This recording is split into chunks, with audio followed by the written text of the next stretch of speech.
So when our interest and emotions are fully aroused, when they're fully sort of integrated and engaged, when we're inspired, then naturally there's going to be energy.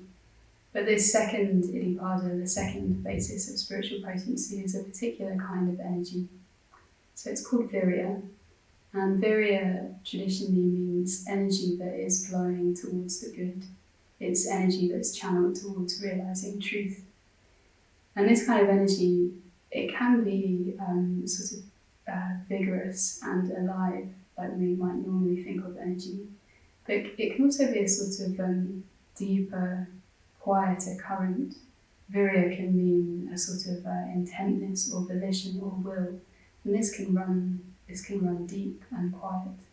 So there's a traditional description in the suttas where the Buddha talks about the tiny streams which gurgle loudly, and then the mighty waters that flow silently, which is a lovely image for this, the kind of deep currents in our lives.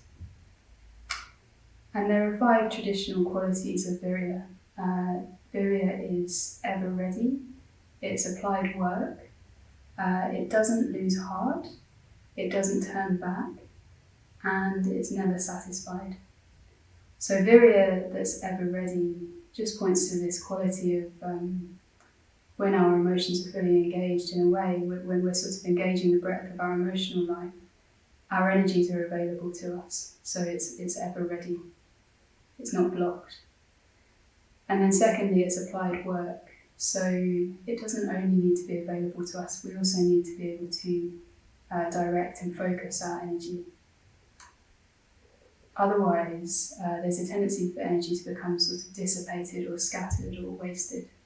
So this quality of virya as applied work is the capacity to focus and apply our energy to what we want to move towards effectively.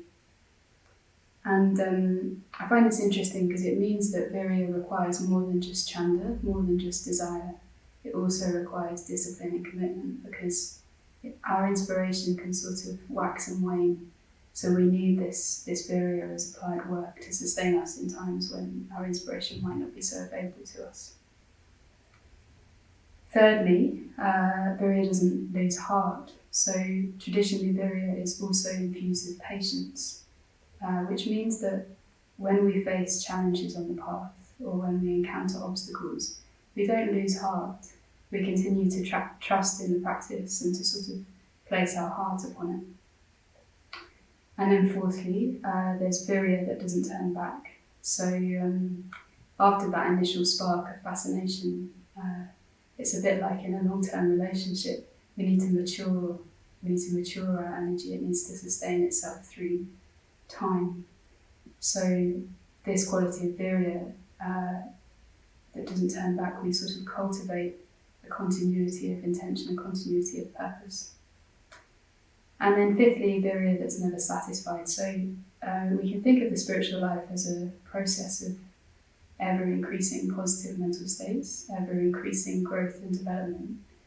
And virya is also like this. We can refine our energy increasingly. And we don't place limits on this process of growth and development. This is what virya that is never satisfied means.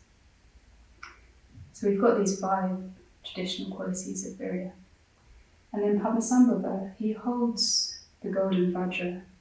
So this is a vajra, and it's a ritual object which consists of a spherical central section with 2 lotus blossoms either side of it. And from these lotus blossoms you get typically sort of 5 or 7 or 9 prongs that come out and then arc into a point, forming this sort of gold scepter. And the vajra has a lot of symbolism. Traditionally, it's most usually described as a symbol of truth and of reality, or the transformation of the raw material of mind into enlightened consciousness. But literally, the vajra means diamond thunderbolt. So this thunderbolt aspect conveys power and dynamism. Thunderstorms involve these sort of powerful currents of heat and air that are charged with electricity. And sort of shifts in pressure that release and transform energy. I was thinking too actually about the calm before a storm, that sort of quiet moment where the clouds are darkening, and there's a lot of potency in that pregnant space. And then the diamond aspect has qualities of strength and firmness. Diamond is said to be among the hardest of stones. In the description of vajra, often it's talked about as indestructible.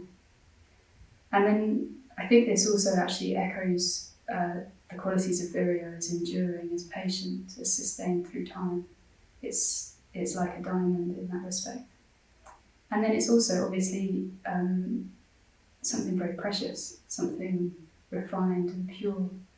And just a small quantity of diamond is very valuable in the same way as with virya.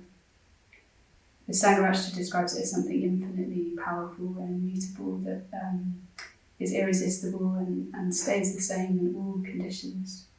And he also talks about it as supremely brilliant and glorious.